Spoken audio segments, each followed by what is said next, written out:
Good day, everybody. It's Tia Torres with another Wild Instincts episode. We're winding down with this series.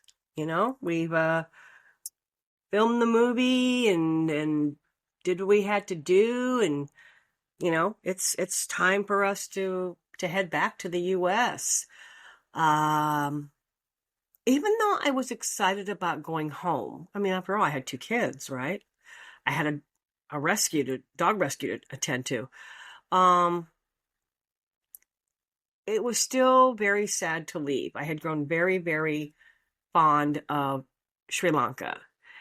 But I think the biggest heartbreak for me was giving up my pet crow. I had a crow. With all these animals that had gotten dumped on us by the locals, trying to, sell us animals for the movie. One of them was Boogie Woogie. He or she had become like a buddy to me and to Tonka, my pit bull. And he was so friendly with people, just to turn him loose. I don't know if the locals would have appreciated a big old black bird landing on their balcony and saying, "Feed me."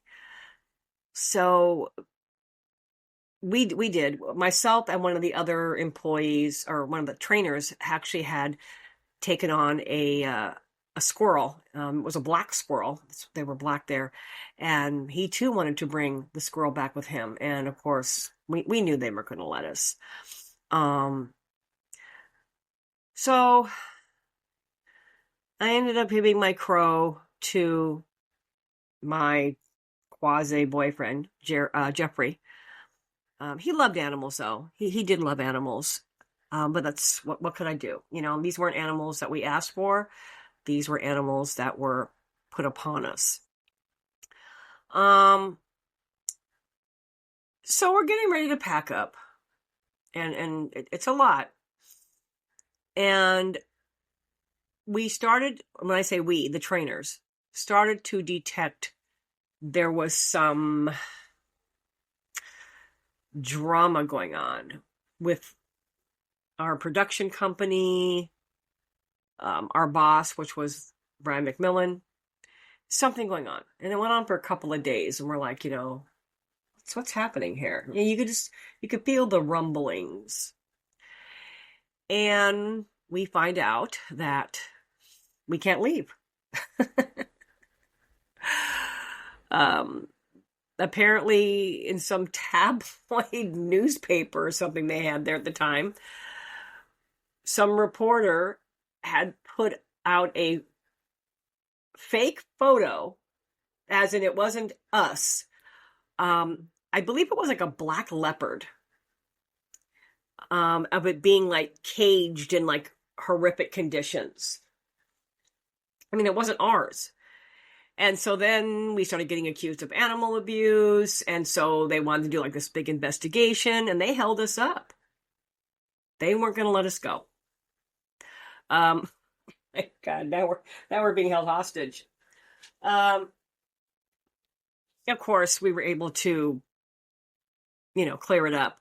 But it took about, if I remember correctly, about a week to get all this together. So it was the same routine. The majority of the trainers went home. And it was the same crew. Myself, Scott, who was primarily the bear handler, and Chad, who was primarily the primate monkey handler. We were the same ones coming in, so we were the same ones going out with the animals. And so it was a process, getting them all loaded up. And of course, we knew that we would be heading into Amsterdam for a layover. So during the process of getting things ready to leave, I was actually approached. I don't remember his title. I want to say like Prime Minister, some affluent person there offered me a position of staying there and opening up an animal sanctuary. and they showed me where I would be staying. I mean, it was like a palace. It was beautiful. And I guess they approached me because out of all the trainers, I became immersed in the culture.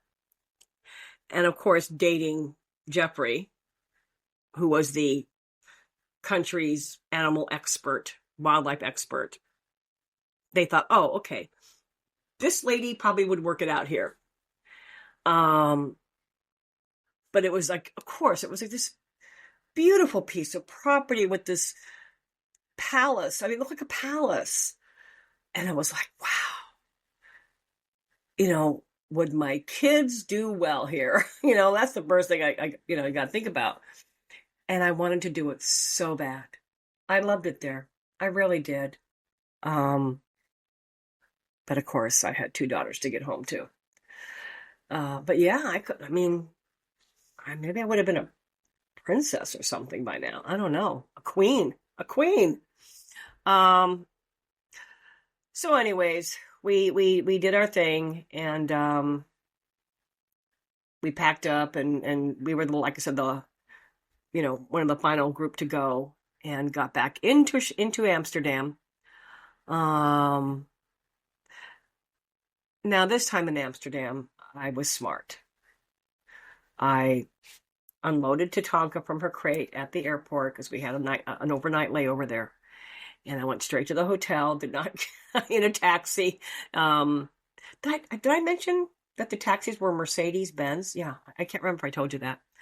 And I just stayed in the hotel overnight. I'm like, I am not going anywhere. After my first trip through Amsterdam got me in enough trouble. We're staying in the hotel. Okay, so it was eventless. Pack up the next morning, and we're off to the U.S. So, you know what? Now, you know what? I'm gonna make this the last episode because the story I'm about to tell you, is too good. It's too good not to tell in this episode, and it will wrap things up. I thought I had a couple more episodes left in me, but this is a good story, and I can't not tell it. Okay. As you probably know, or don't, I'll tell you. Amsterdam is famous for the legalization of certain pharmaceuticals. I think mainly hash. They have hash bars. I think I might have said that in a prior episode. And it's legal. I mean, you go there and there's menus and you order what you want. Okay, just putting that out there. All right. So after our 10, 11 hour flight home, we land at LAX. And the big hatch door opens where the animals are. And I remember this so vividly. The first thing I did was I walked down the stairs because we had to wait for the little caravan of, they're kind of like golf carts, but they have like heavy duty ones where we could put like the animal cages on them to get them back into the hangars, where then we would load up the animals into the trucks. Anyways, so I walked down and I literally got on my knees and kissed the ground. Because once I got to LAX, I then realized, wow, I kind of do love it here. I do love the US. You do realize how much you have here when you're living in a third world country. Because at the time, Sri Lanka was pretty much a third world country. Let me tell you. All right. So, as we're getting the animals out, this little like a small pickup truck pulls up. And the guy hops out, and he's kind of dressed like an airport security. And he has a dog with him, a yellow lab. And of course, I'm a dog person. And I'm like, oh my God, can I pet your dog? And he goes, yeah. And I'm petting him, right? And by this time, Chad and Scott had already come out of the airplane, and they were waiting outside with me, right there on the tarmac, waiting for these little carts to come up to help us get the cages out. And I'm playing with this lab. And I look over, and Scott and Chad had this look on their face. I don't know. It was a cross between horror, fear, terror, but the look on their face was like, no, get him out! Like they were like taking their finger and like putting it across their throat, like get him out of here, like cutting their throat. I don't know why that even made sense, but and I'm like, what? And there's like no, like looking at me like, I'm like, what?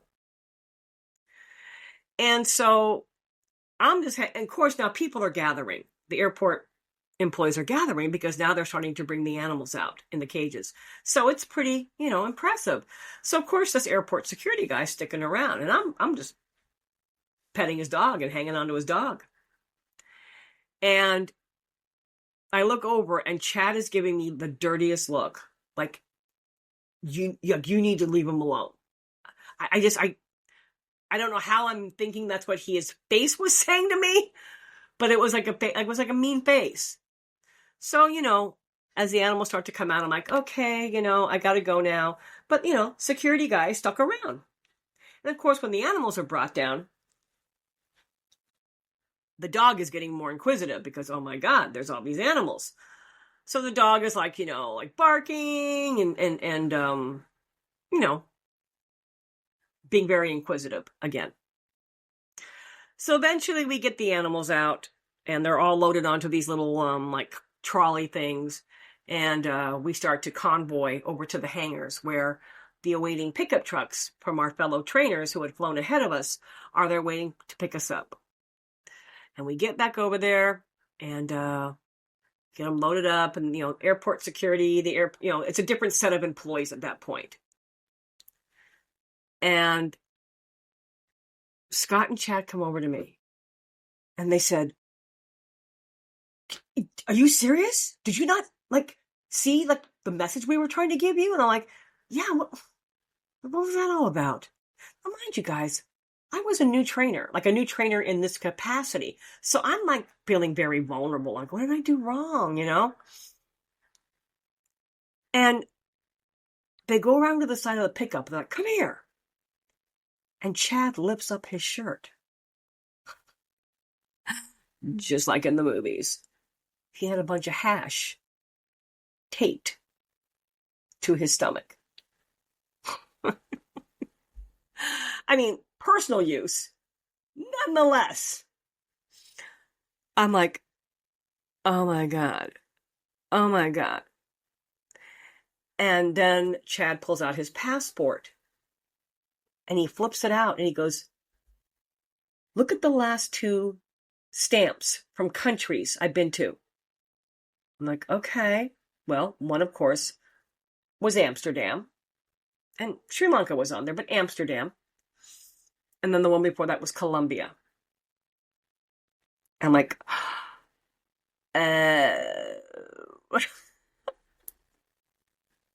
it's like, are you serious? I'm like, wait a minute. You're not turning this around on me. You was smuggling some drugs for yourself. I'm like, yeah. Can you, okay. In case you haven't figured it out. The dog was a drug dog.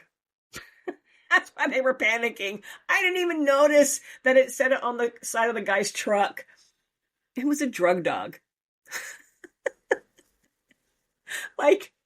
Thank God the bears and the monkeys and the tigers and the lions and the leopards and the wolf dogs, thank God they all put off a scent that had that dog off doing something else. And I sat there going, oh my God, we would have all got arrested. Yeah. So that was my final adventure with them. And we all went back to the ranch and collected our animals, and for me it was taking my wolf dogs and going home.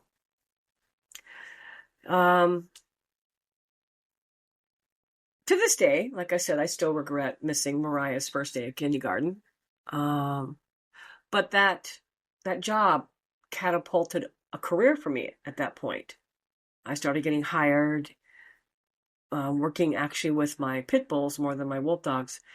And, I know that the entertainment industry using animals has a bad reputation, as it should. There's a lot of crappy trainers out there. But I was so fortunate that I learned from some good people. And I went on to work with many other trainers and many other training companies. Thankfully, most of them good. There were a couple that were like, ugh. But I would never let anybody do anything to my dog. I was like, no. We're not doing that. No, you're not doing that. So I would step up, and say, no, I don't give a crap. I will walk off this set right now. Matter of fact, I did walk off a music video, out of principle. I was hired years later with two of my pit bulls to work on a music video. And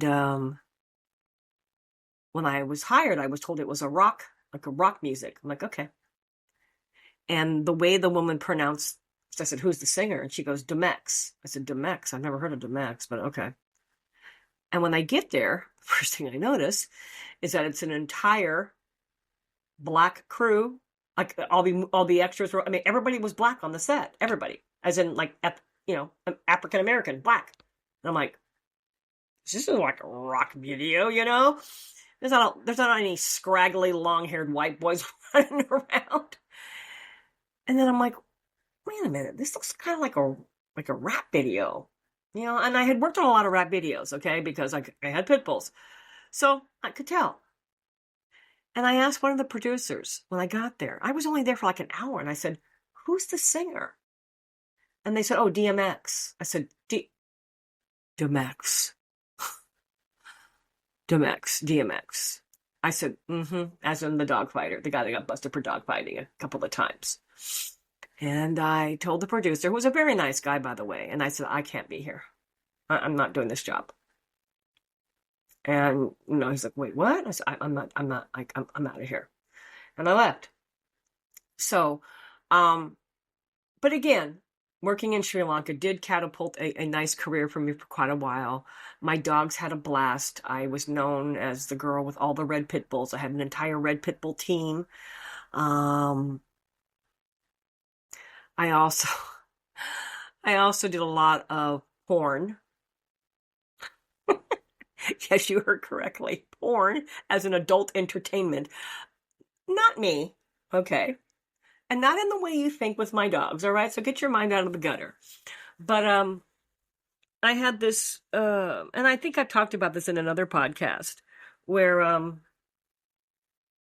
had he owned a adult entertainment company, very well known, and he loved wolves and my wolf dogs, and I forgot how he found out about me, but anyways, he liked to make these. He made very elaborate porn movies. They weren't just like regular porn movies. They were like Twilight. He made like these big productions. And he liked having wolves in the back, in the background and the scenery, but he would never allow any sex scenes in front of the dogs. So when it was time for the wolves to come in, the wolf dogs, he would make the actors leave, and the wolf dogs were allowed to just whatever the scene called for, like running through the woods, that kind of thing. So I worked a lot with the porn industry. But yeah, I had a good run at it, and I had fun doing it. It was a lot of fun. So I have the Jungle Book to thank for that. And eventually I just got out of the business. And then when the rescue got bigger, that's what I ended up, sticking with. Oh gosh, I did not know Wild Instincts was going to end right now, but it is. We're done. And I am going to link the movie in the video description, where you can actually watch it if you care to. I'll link the YouTube version. I don't know if it may cost something. I don't know. But if you want to watch the outcome, and see the beautiful, beautiful film direction, the animal work, it's something to behold. Well, gosh, I gotta go on to another topic now. Well, thank you guys for sticking it out. Like I said, I did not know this was going to be the last episode, but I got my story out there, and I owe everything to these animals. I owe everything to the McMillan family, and all the people I work with for teaching me everything I know today about dog behavior and dog training. If it hadn't been for those tigers and the lions and the leopards and the monkeys and the orangutans and the chimps and the elephant and all those animals, especially the wolf dogs, they taught me everything about dogs. And I feel very honored to have been in that situation. I feel very, very honored that I was given this opportunity. Well, I guess this is where we say goodbye for now. And remember, stay feral at heart. You know, it's just, I don't want anybody to ever lose that sense of wild in their life, because we all need it every now and then. All right, y'all. Well, we'll catch up with you on another one.